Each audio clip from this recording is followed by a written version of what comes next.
Welcome to Disability Empowerment Now, Season 4. I'm your host, Keith Murphy DeConcini. Today I'm talking to Scott Mobley, the Executive Director of Ability Dogs of Arizona. Scott, welcome to the show. Hey, thanks so much for having me on, Keith. I appreciate it. Happy to be here. So tell me about yourself, Scott, and what brought you to Arizona. All right. I married somebody from Tucson, so that's my link to I Arizona. love how you start with Yeah, that. yeah. I'll start at the end. That's how I got here. I grew up in Oklahoma. I went to school in Indiana. I've lived around after college. I lived in Colorado and Michigan and DC. But a few years ago, we were living in Denver and we just decided that we wanted to change. So I've always loved it here. We visited quite a bit, as you'd imagine, over the years. And I actually talked my wife into moving here. She had questions, but she ended up being really happy about the move. So we've really enjoyed our life here, and I was working remotely at the time, and I've had the desire to work in my community. I like being involved in the community. I'm really involved with my kids' school, and I've been looking for that opportunity. And this position came up, and I've always been a dog person. I love dogs. It's spending time with a dog can kind of transform a day for me. I Yeah, have two of my own, and so that was the first draw, I think, the first thing that got me interested. so you, this is a new position for you, a new name for the organization. Yeah. It was founded 50 years ago, thereabouts. Under the name Handi-Dogs, like handicap. Yeah. Now, when the organization was founded, that and listeners can probably hear my dog bark, Pepper, who you'll someday meet. She's a total attention stealer. Uh, she gets very fickle when I don't pay all the attention. Uh, and she usually doesn't bark right outside the door. She has a doggy door, but she wants me to open Oh the yeah. screen door. Yeah, and so 50 years ago, and she's coming back in 50 years ago, uh, the organization was founded by Alma, I forget her last name. Reeves. Yeah. I would forget and I'll butcher my last name if it wasn't attached to me. So 50 years ago, Alma founded Handi-Dogs, and 50 years ago, the language was a bit different. The culture certainly was. And so that is why, and it's very impressive for any organization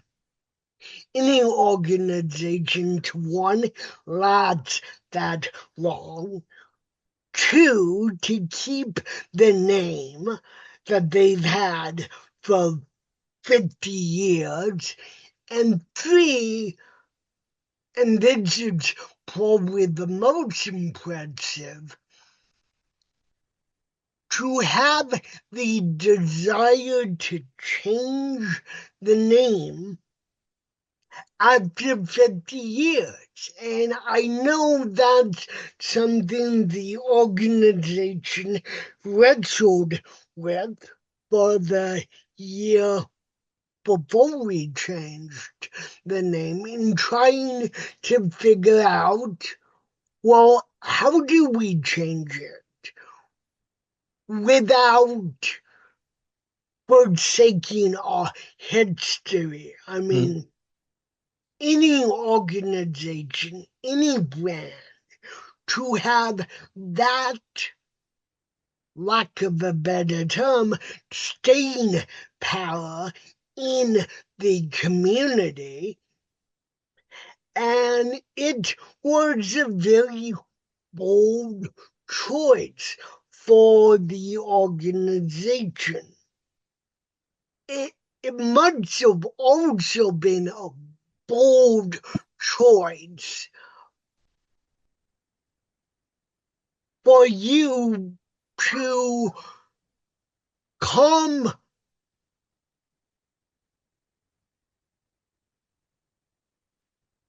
My dog doesn't really usually distract me from I what. can't hear it, so it's okay. Oh, okay. So, well, we're talking about dogs, ladies and gentlemen. She knows.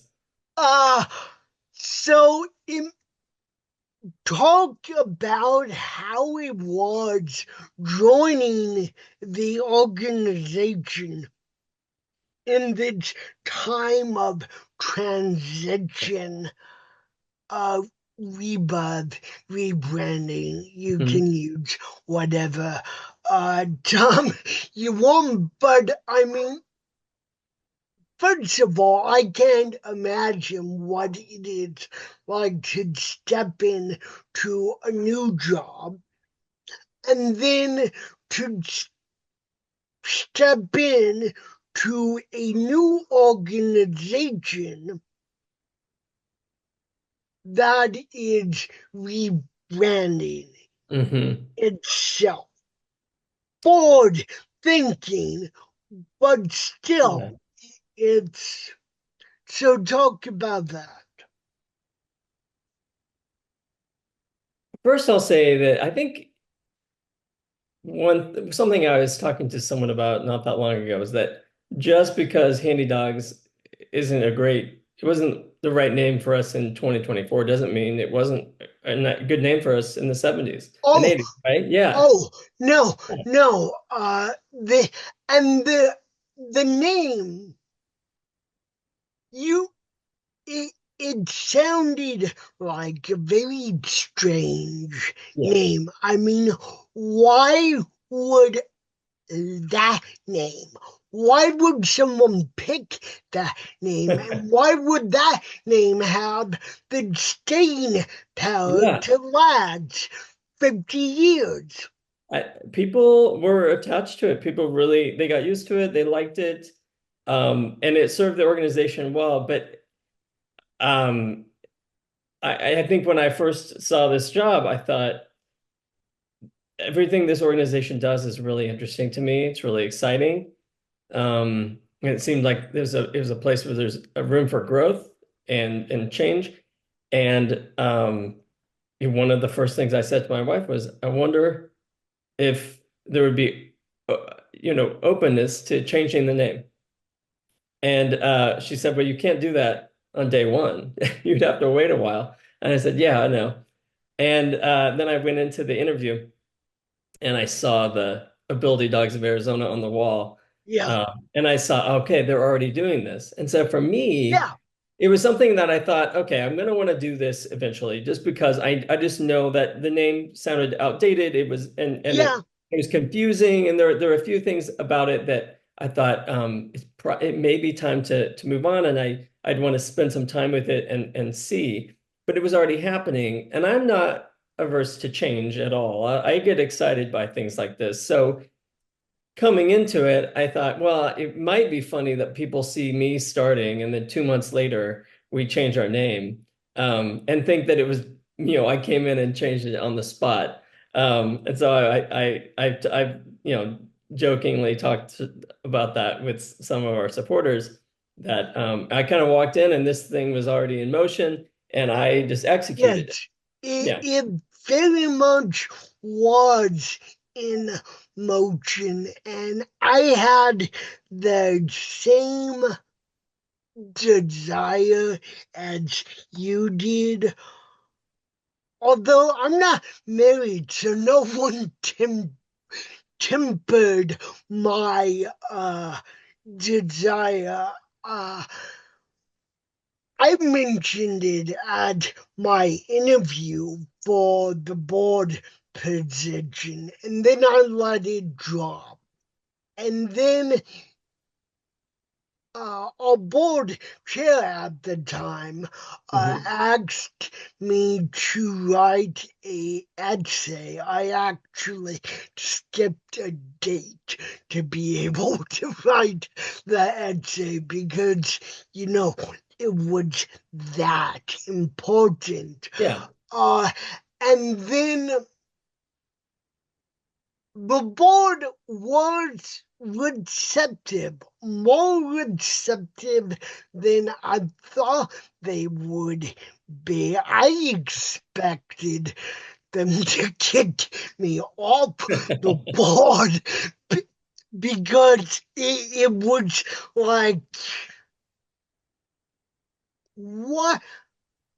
How much goal do you actually have Yeah.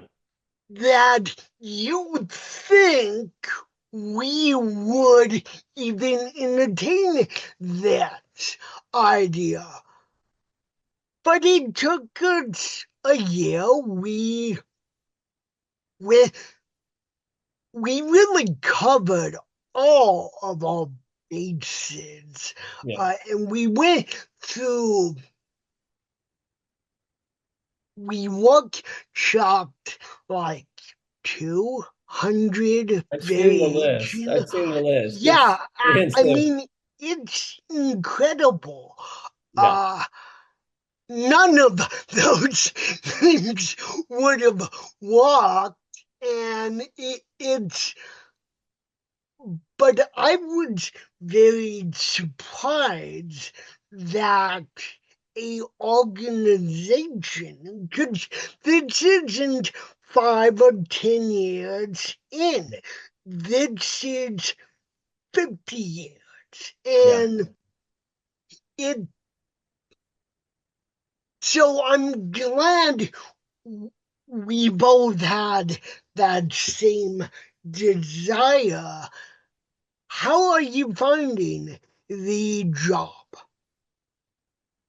I love it, actually. Um, I I mean we started out kind of with a bang. We had a couple of our there's really four of us who work, or three of us who work full time, and then our training manager is mostly full time. She's there a lot. And the two people that are full time alongside me, one of them retired and one of them had to resign for health reasons. So we immediately it was hiring two people, and Yeah. then right after that, I mean, literally a week after that, we changed our name. So there was a lot happening right away. But I like being busy. I like having a lot of things going. We got our new website, so I was working closely with somebody to build our new website. Um, and I think that the entire team, um, after however many months it's been 5 months, I think, has really gelled with the training staff, which has been there a long time. Most of them have been there many years. Um, it's a really cohesive group. Um, they kind of see dogs and see the world similarly and are really focused on the mission and are open to new things, new ideas, and finding new ways to solve problems. I'm having a lot of fun. I like it a lot.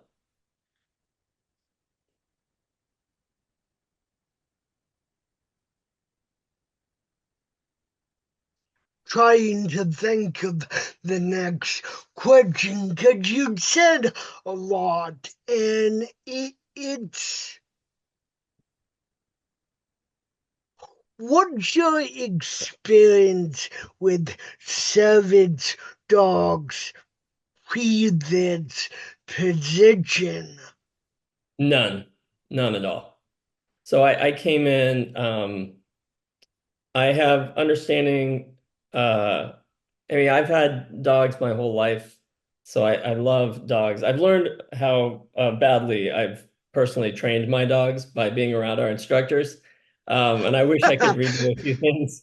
My dogs Which are is great. why you don't see me do Yeah, the same thing yeah. because I would No, probably shrink back. no, it is. Yeah, I'll be in our puppy classes, our dog training classes, service dog classes, and I'll see the things that our instructors do, and I'll think, oh man, that would have been really helpful for my dog before she was 7. But my dogs are Yeah, great.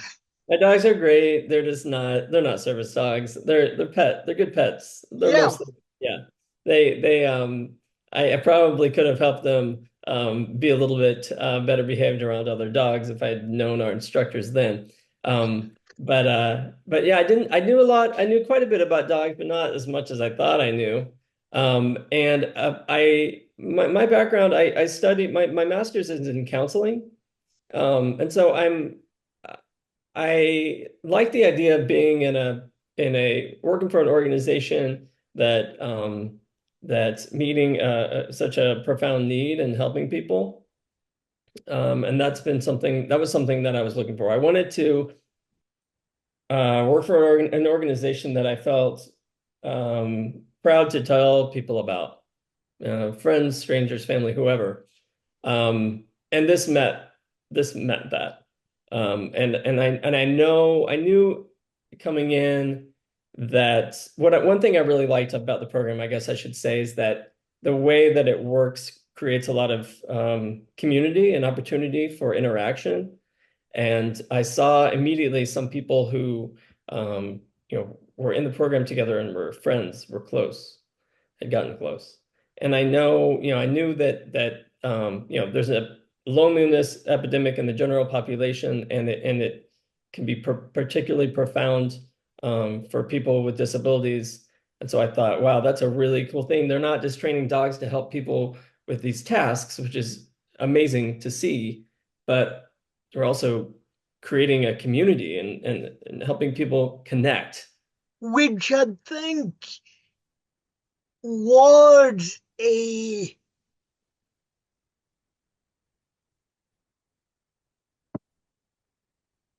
was a problem with the old name and was a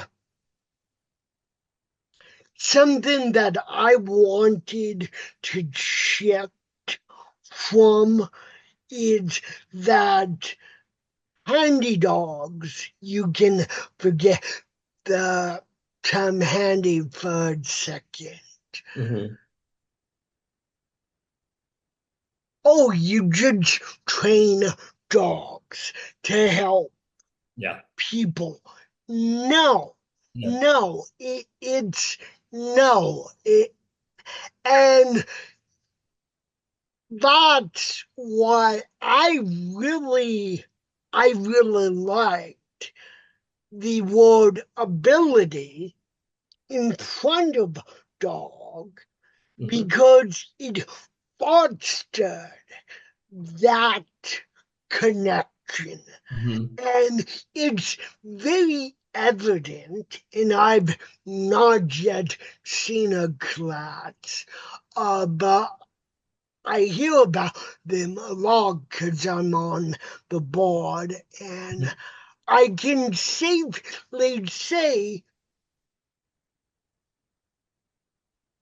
it's about fostering and training the human dog bond, Absolutely. Yep. that they are a team, they always have been. And it's not about training these dogs to be super uh, helpers or super pets or Yeah. whatever, not handy. It's like one of the original names that, because we were trying to link the new name to our pet's Huh. name, and so Handi-Dogs became Handy Dog, which is just replacing the I with a Y. Yeah. But it, I mean, you could put a dog. Our new logo could have been dog in a hard hat, Handi-Dog. Uh, that wouldn't have worked. It, that should have been a no-brainer. But that is what I think the new name does so beautifully. It highlights Yeah. that we're, we're training the dogs to do abilities and tags across the spectrum of what they would be Yeah. asked to do, but that the dog's job cannot happen or function without the human. And there's this synergy, this symbiotic nature of the human dog bond, which is that's the important and always has been. Yeah. Absolutely. And the ability too is not just the dog's ability to perform tasks that make someone's life easier, but it's also the ability that the person gains to work with their dog, to train their dog. It's amazing how much just being in one of those classes, observing, and our instructors will pull us into the, if you're never observing, they always pull you into the class to fulfill some sort of function. And but the ability is with the person as well, not just the dog, because they're learning how to relate to a dog, how to train a dog, how to understand a dog, how to communicate to a dog, um, all of those things, and that's an incredibly empowering thing. And just for anyone listening who isn't who is as unfamiliar with the service dog training world as I was 8 months ago, most of the time, organizations like ours we're accredited by Assistance Dogs International, and there's less than 100 of us in the country, and most of those programs, the way it works is you get on a waiting list for a dog, and sometimes that can be a year, 2 years. It can be a while, and then there's a dog that's trained for you, and then you come out and you work with that dog for a number of weeks and learn all its tasks. You get to know the dog, you form a connection, and then you take it home. And Yeah, that's a model that's proven. It's been around for a long time, and it works for some people. But ours is very different in that people are hands-on from day one. You're the one training your dog, and our instructors are there with you, guiding you every step of the 12 to 18 month process. So it's a very different approach. And there's only a few organizations that are accredited in the US like ours. It can be a challenging thing. There's a lot that goes into it. You're having people oftentimes bring their own dog. so that it's not a room full of labs and golden retrievers all the time. So you have all kinds of breeds, Yeah. and everyone's learning. And so our instructors are not only skilled at working with dogs, they're really skilled at working with people. Several of our instructors are former teachers, and you can see that when you see them in action. Oh, Um, I bet you yeah, can.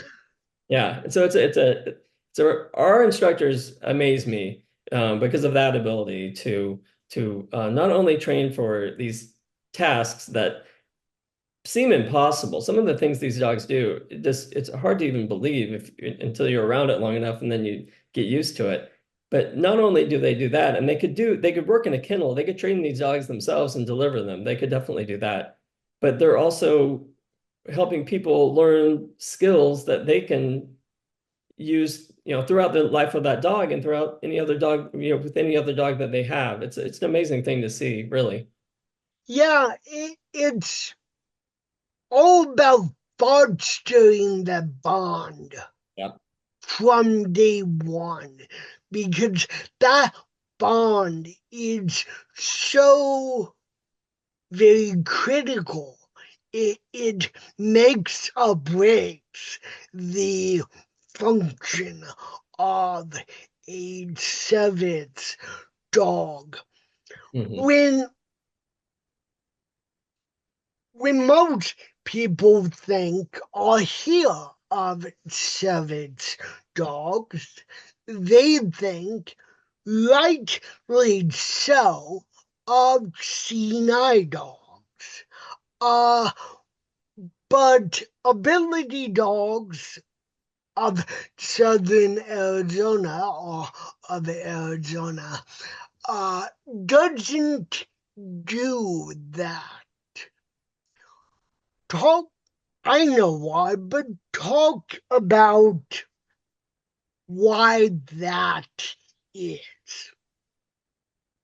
Like seeing eye dogs or those dogs like that are trained very differently, and I wish one of our instructors was here to talk more expertly than I can about it. But you can train a group of dogs to perform a bunch of different tasks. And the tasks that we do, we have hearing assistance dogs and diabetic alert dogs. Dogs help with mobility, emotional support, seizure response. Yeah, there's a bunch of things that we can train for. But for dogs that are helping, guide dogs, they are trained. That's the organizations that train guide dogs, for the most part, exclusively train guide dogs. It's a they can't there are distraction dogs in our program.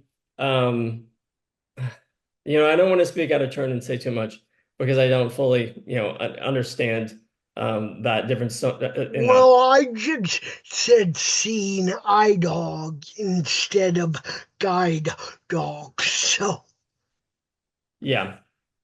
But yeah, it's the we do have people who call in and they're wanting support from a guide dog, and we don't we don't train for that, but we're expanding what we do train for, and there are needs that are popping up.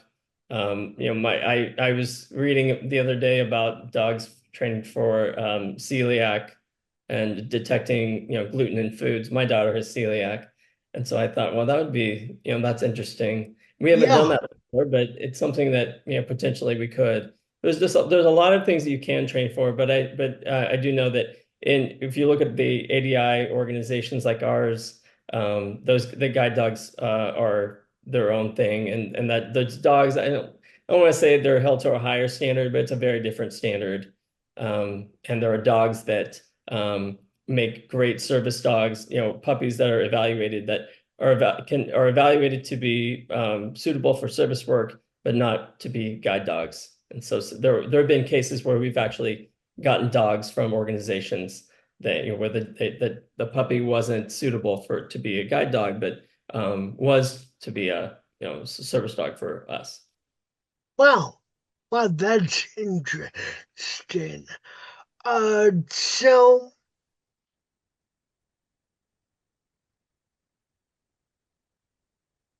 So talk more about the fascinating relationships that we, pun intended, foster with the not only with the community but with the dogs. And I mean, you mentioned earlier that you thought you knew a lot about dogs before you came. Mhm. And how has stepping into that been for you? It's well, I thought I knew more than I did. Uh I quickly learned that I started learning all the things I didn't know. But we this or as an organization, um, we don't. There's no like punitive training at all. It's all reward based, which I think is an incredible way to train a dog. So that's kind of the fun, the foundation of our training. And we do general public pet classes, and that's a way that we offset the costs of service dog training. And Um, that's very important for multiple reasons, but we have to offset the costs yeah, somewhere. But those training are so valuable because, and it's not that we're diverting from what we do, yeah, but it's,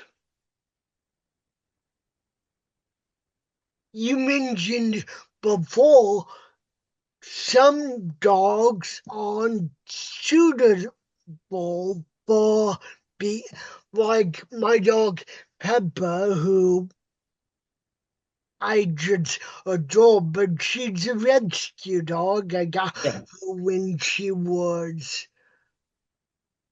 labeled as 4, and so if you take that now, she's 12, 13, and at the time I didn't know that 4 was the cutoff age.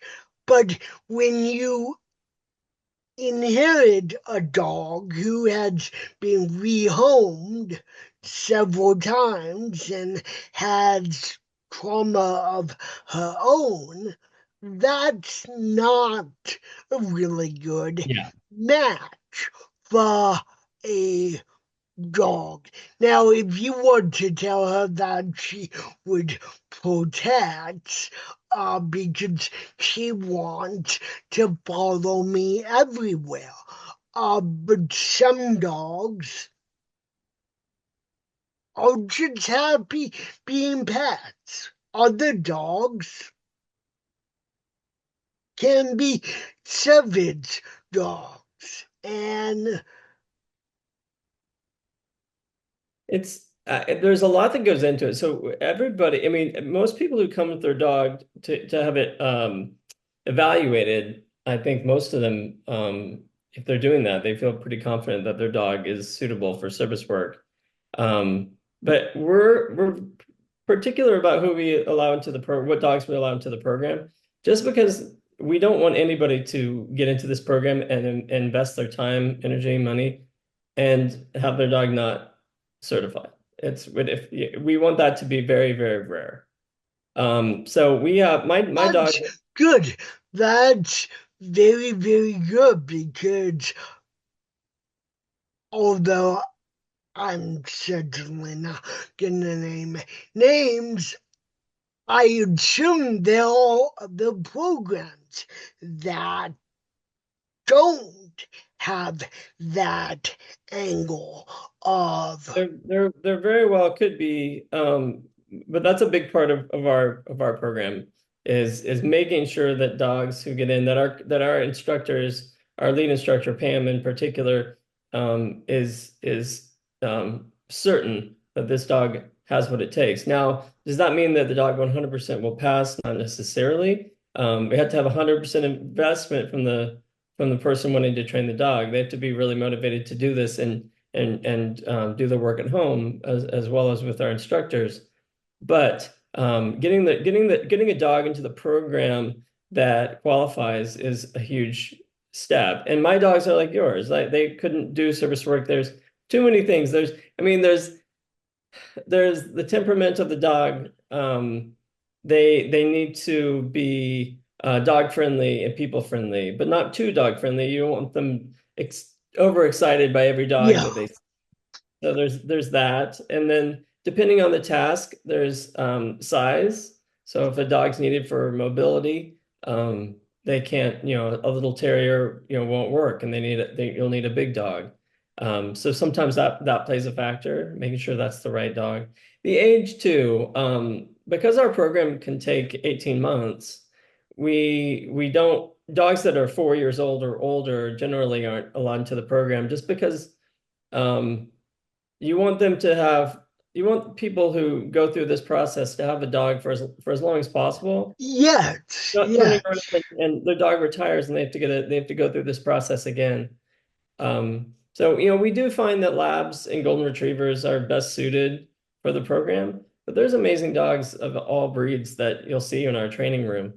Most Yeah. And I mean, it's like, had I gotten her a bit earlier, but with her trauma, Oh yeah. of course, when you meet her, you'll be like, this is how she is. And like, she's a chill Yeah. dog, but it's, yeah. And so, okay, 5, 10 years out, where do you hope the organization goes from here as we Well, age up to 60 years? yeah. We there's a lot of need, and we're finding that as we're doing more work in the community at events and more outreach, we're finding that interest in our program is increasing, web traffic's going up, people's emailing and filling out our contact forms is going up.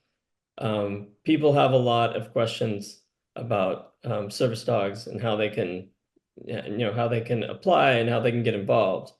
Um, we subsidize very heavily the work that we do. Getting a service dog out of pocket can be anywhere from $15,000 to $30,000 or more. And at Ability Dogs, it ranges from free to $5,000 to $6,000 for the whole process. Hmm. Um, but there are people who have serious needs, who struggle to pay that. And so one of the things I would like to be able to do is continue to expand our scholarship program and our financial aid so that we can make this a real possibility for everyone who needs one. So I mean, that's a big one. We've started doing work in Phoenix in the past several years, and we are seeing more interest from Phoenix, and so expanding what we do up there, I think, is important. But there's a lot of growth here in Tucson as well. So I don't think by any means we've maxed out our capacity. We can do more than we are right now, and then we're building the foundation to do that. And a lot of the work that we've been doing over the summer, this year, and ongoing is to be ready for that kind of expansion. And a lot of it's fundraising. A lot of it, we're digitizing all of our records, which hadn't been done yet. So that's taking place. just getting ready for to handle to have the capacity for that kind of expansion. Because What? you don't want to go too fast if you don't have the framework in place. No, certainly not. What, for people who may not know, what's the main differences between savage dogs, emotional support animals, psychiatric Yeah, support dogs? Uh, I mean, we've all seen the news over the past few years. People will try yeah. to take almost anything on a plane nowadays, which I shouldn't laugh at because it's ridiculous. Uh, but there's a lot of, I don't want to say misinformation, but lack of information Yeah. on the differences between things that sound similar, terms that sound similar but aren't Yeah. similar at all. Talk more about how to differentiate those terms. So emotional support animals or ESAs, um, to get an emotional support animal, you get a note from your doctor that you need the support of a dog or an animal.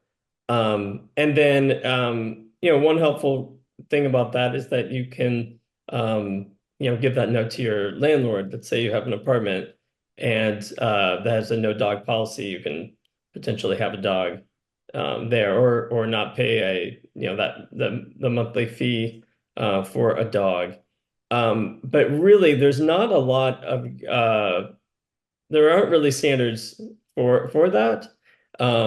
It's just it's really just having that note, having a doctor say that you need that support. So for at Ability Dogs, where we I would like to say that service animals are entirely different because they are here.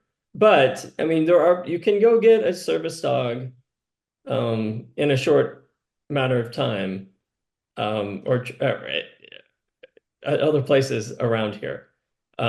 There's not there's I think the difference is that with ability dogs, we're being accredited by an international governing body. They keep all of these organizations in check. They give people the assurance that the way that they're being treated, the way dogs are being treated, is ethical, and Yeah, that we're following the science um, that and that they're holding us to high standards. And I think that makes a really big difference. Um, so yeah, when you go around town, you'll see service animal vests, um, and you'll see some wide varying behaviors from those dogs. yes, Um, yes, you will. I would urge anybody who needs a service dog to look for organizations that are accredited, just Yeah, because it just it makes an don't. enormous difference. It can Yeah, if you're investing your time, if you're investing your finances, you want to do it the right way, and also you just want to make sure that your dog is getting handled and treated in an appropriate way. So. Um, it's a lot of work. We're going through reaccreditation. We do that every 5 years, but next year we're going through reaccreditation a year again, and it's a lot. It's a big undertaking, but it's absolutely worth it. Um, the network that we're part of, learning from other organizations like ours, um, And then just the assurance that all of the people who come through our program have that we're not just doing things the way that we want, we're doing things the way that have been proven to be the best for both humans and dogs, um, is really, really important. So, staying on this point, why do you think that there is so much confusion? And you brought up vets, and I mean, we've all seen or know people who just buy vets for Yeah. their dogs and try to patch them up, and that's dangerous Yeah. for the human and the dog. It is. And It is. it's not to mention it's unethical. But why do you think that we have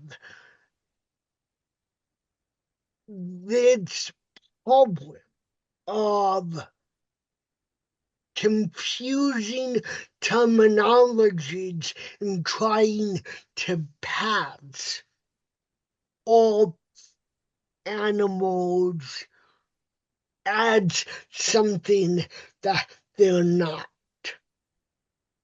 There's not a lot of regulation. Basically, the only thing you can ask if somebody comes in with a service dog is what are their three tasks? Um, and that's it. Um, so unless that changes, I'm not sure what else can be done, to be honest.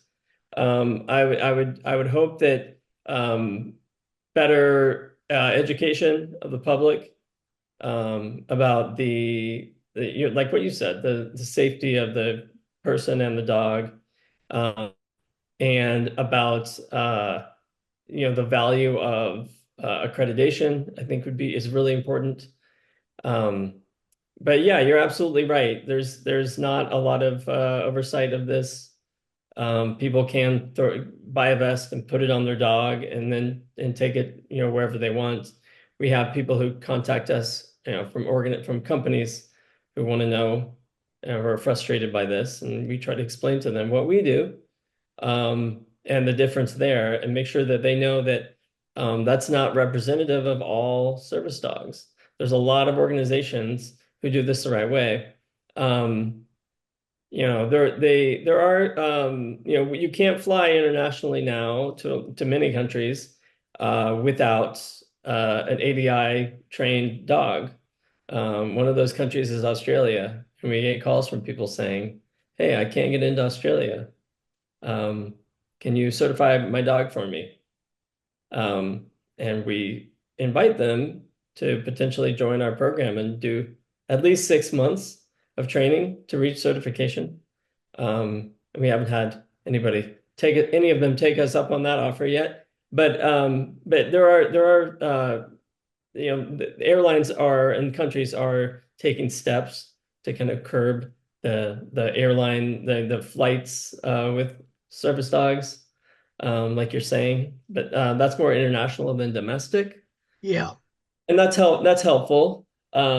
But it is, I think as an organization that puts a lot of work into how we train our dogs and do it the right way. I'll be honest, it is a little frustrating to see people skirt all that work and put a vest on their dog. I think it doesn't reflect well on the industry and Did on you people. just say it's a little frustrating? I'll push back on that and say it's It maddening. is. It's People are like, oh, Pepper would look cute in a vat. yeah, It's like I respect her too much to yeah. do that. Yeah. And I mean, if I do that, I'm taking away something from someone else. I'm furthering the stereotype of, Absolutely. well, you're disabled, so this must be okay. Yeah. No, Yeah. no, it's not okay, regardless if you have a disability or not.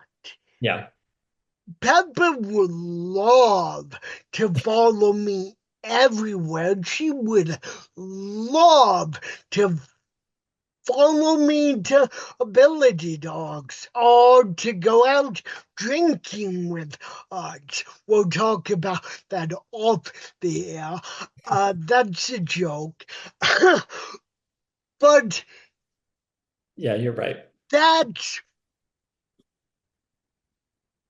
the the cost is too great Yeah. to, and so yeah, it's maddening reading all of those news stories, and I'm like, what are people doing? I I, know. I mean, it's just emotional peacock, No. emotional chicken, emotional turkey, emotional salamander. It's Yeah. And I mean, what we can do is do this the right way and then let people know about it and make sure that people know. But so many people don't until they talk to us. And they're yeah, amazed. They're like, oh wow, like they're when we talk about ADI and all the standards that we operate by, they're like, I mean, it's people, still don't know. And it's when they do find not out, the wild west of savage dogs. I know, I know. And there's certain things that we just have no control over right now, and we can't do anything about. But what we can do is continue to do this the right way and promote it, and let people know. And I will tell you, yeah, like I said, every time we have these conversations, people get that look like, oh wow, um, I've been duped or I've seen these dogs and Yeah, I was misled. I thought that this industry was different than it is. yeah, Either yeah. they thought that either they thought sometimes they'll think that all service dog, it's all, quack, it's all, fake, or they'll think that they're all real sometimes. And so it's one way or the other. And this is just it's a great feeling to talk to them about what we do and the differences and kind of see that look come across their face of understanding. And we just have to keep doing that more and find ways to advocate for the people we serve and for our organization. So you talked about needs. What does Ability Dogs of Arizona need? What are some of the organizational needs that we need as an organization to continue to do the incredible, incredibly important work that we do? There are several. I mean, there are several needs. We're as a nonprofit, we're always. I mean, fundraising is always front and center. We have to like I was talking about building up those the financial aid program and providing free services whenever we can to people who need it. That's a big need. We also just need and we're working really hard on building connections in the community in Arizona, making sure that we are creating a pipeline for people who need our services, and whether that's working with veterans organizations, rehabilitation organizations, community orgs, making sure that people know who we are and what we do, and the difference between us and other places where you can get a service dog, I think is critical. And so we've spent a lot of energy over the past months forging those relationships and tabling at events and going and doing presentations to groups. I think that's a significant need as well. And then our third one, I'd say, would be fosters, like puppy fosters. We have great volunteers who help us out and do a lot of help in our office and in the training room. But there are volunteer puppy raisers. We don't have quite as many of those as we need. It takes a certain type of person to work with a puppy for 9 months and then give it up for several months and then give it Yeah, up. It's a tough thing to do, and it's not everybody's cut yeah. out. I don't know if I could do it, to be honest with you, if I'm being real. I, I Um, I don't either, um, regardless of Pepper, the bond gets yeah. made. And so, We have several who are really, really good, but the standard that our instructors have for these fosters is very high. You have to be dedicated to that puppy, to training, to going through all the trainings, to be consistent with it, because it's going to be a service dog. And so building a bigger network of fosters is a big need because we have relationships with a couple of breeders in the state of Arizona who are really good, who are donating dog puppies from litters to us, which is amazing. And then we're part of it's called IBC, International Breeding Cooperative. That's through our ADI accreditation. And we get puppies from breeders around the country as well. Um, and those are great, but there's times where we have to say no because we don't have anybody who can foster the dog. yeah. So that's a big need. And so, in case there are any aspiring advocates listening who want to join in this line of incredible work, what would be some action steps you would give them I think to get involved in this work?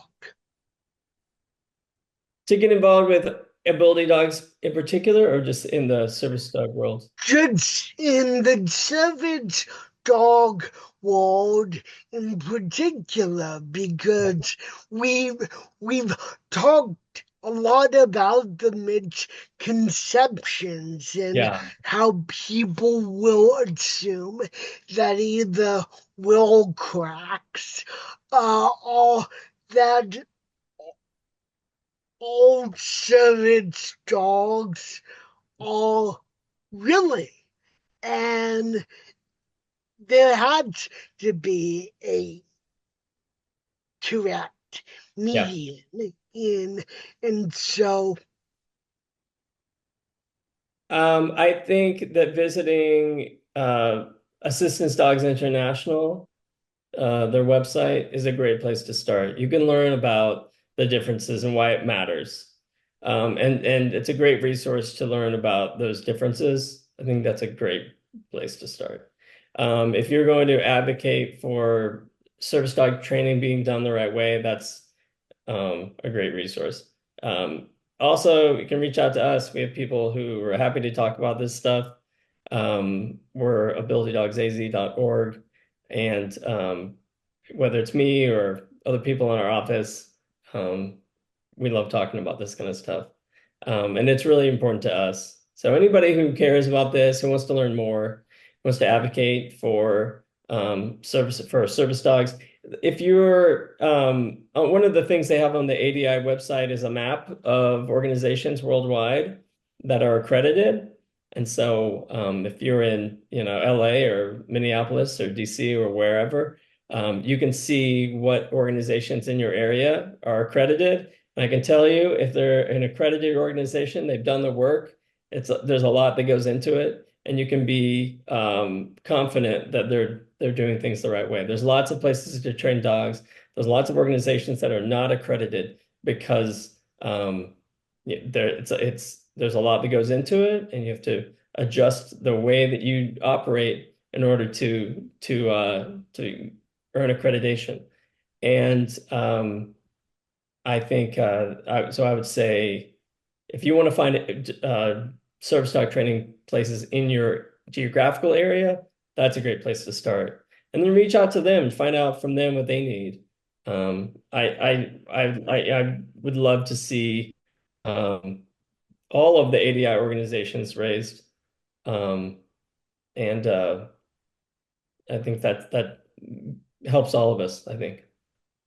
I like to think that both aspiring advocates, but also those who have yet to discover or embrace their own disabilities, listen and watch this show. I'm not naive enough to think that each groups and groups within those groups take away the same things from every episode. So, as my guests, what do you hope that advocates with disabilities take away from everything we've talked about? And what do you hope that those who have yet to embrace or discover their Mhm. disabilities take away from this episode? I hope that people understand the uh, the great number of things that dogs can do to improve our lives. They improve everyone's. I think a dog can improve everyone's life, but the tasks that service dogs can perform to make life easier for people with disabilities are incredible. So even if you're not a dog person, I hope that you'll. Shockingly, those people do They exist. do exist. They're I out there. mean, They're out there. it, it boggles my mind, but continue. But even if you're not a dog person, I encourage you to explore this as an option. And like I said, find an organization that's accredited, and talk to them about how you can get a service dog, and hopefully train that dog yourself, because I do think that's an important element to it. I also just hope people walk away knowing the difference between that there's a big difference between an accredited organization and one that's not. And that just because you're getting a service dog doesn't mean that that dog is trained properly. And a lot of these things that this dog is trained to do can be life or death. And so you want to make Yeah, sure, yeah, exactly. you want to make sure if you have diabetes, for instance, you want to make sure that that dog is trained adequately and it's going to that alert you at the appropriate time, because that's not a guarantee, and it's just when that much is on the line, you want to make sure your dog's trained by people who are looking out for you, and looking out for your dog. And I should have asked this earlier, but what are some of your favorite things about dogs? And as we end this interview, what has the job brought? How has the job enhanced your understanding, not just of the savage dog industry, Mhm. but of dogs in general, and most importantly, the bond that dogs share with humans? I think one big thing that I've taken away is, one of our instructors said to me that dogs have all these abilities, all these this tasking, all these abilities that they're all in the dog. Those are in the dog from day one. And Yeah, that those things need to be nurtured and brought out. So it's less about training a dog to do A, B, and C, and than it is to identify those things and then encourage them and draw those out of the dog. And they said that we train things out of our dogs, abilities out of our dogs to make them into what we want them to be. And I think that was a really beautiful way to describe it. With dogs in particular, what I love about them is just the unconditional love. yeah, It's a pretty powerful thing, to have a creature that always wants to see you, no matter how your day has been. They're always yeah, excited every yeah, single time. Pepper's like that whenever you get home. Um, yeah. it's an amazing thing, and I've just learned to appreciate dogs more than I did, I think, through this job, and to recognize the value in that dogs want to please, and they want to be rewarded for their good behavior. And I don't know, I think that my relationships with my dogs is strengthened by all the things I've picked up through osmosis through our instructors, and through seeing service dogs. Every time I have somebody come in to visit and witness a service dog class, and we had several people in there on Saturday, this past Saturday. Every time they're in there, they're floored. Every single one of them, and it doesn't matter. Two of them that were there on Saturday were dog breeders, and they train dogs. They breed dogs. That's their whole life, and they were in there, and they were just amazed at what they saw. Um, Wow. and it's the coolest thing I ever, with our donors and with our supporters and anybody. I always board members. I just ask, coming in, you should definitely come in, Keith. Just to be in the room and see it all happening is just it's it's hard to put into words. It really is. Finally, Scott, if people, listeners, viewers want to know more about Ability Dogs of Arizona or accreditation, or to reach out to you with a question, what is the best way to do that? The best way to do that is to visit our website, which is abilitydogsaz.org. You can also follow us on Instagram and Facebook, which is Ability Dogs AZ, um, just to keep up with what we're doing. On the website, you'll see contact forms that you can fill out, um, and reach out to us. Phone number people can call to learn more about what we do. That's the best way. Well, Scott, thank you so much for coming on. I hope you will come back again Yeah. and tell us more about the incredible work that Ability Dogs of Arizona does. And it's no wonder that first Handi-Dogs and now Ability Dogs, we just changed the name, not anything else about the organization.